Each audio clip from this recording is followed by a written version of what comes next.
来继续徛台湾看世界，来看中国的深圳消费零售总额，去年是第一届破1条的人民币，大约是台币4.3条。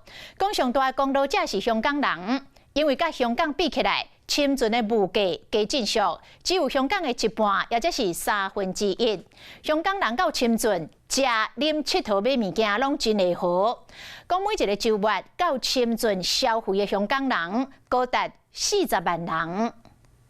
From Costco to Coach, Hong Kongers shopping are finding cross-border bargains in mainland China's Shenzhen region. 深圳的超市内底人是 KKK， 不过卖这消费者唔是当地中国人。Guess it's about half price and maybe 1/3. 根据统计，每一个拜六礼拜都有40万香港人来到深圳消费。除了交通利便，最高铁价格1点钟就当到位。深圳的物价才是重点。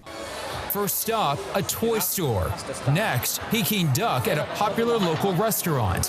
He makes this trip once or twice a month. 中国最近面对着房地产的危机，地数高汇市状况正歹，人民币换美金的汇率为2024年就开始了。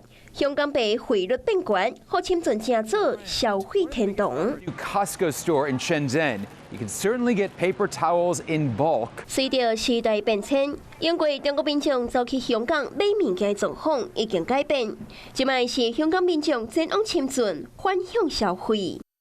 你好，我是宋彦明。想掌握最及时的新闻资讯吗？赶紧订阅、按赞、开启小铃铛，锁定华视新闻 YouTube 频道。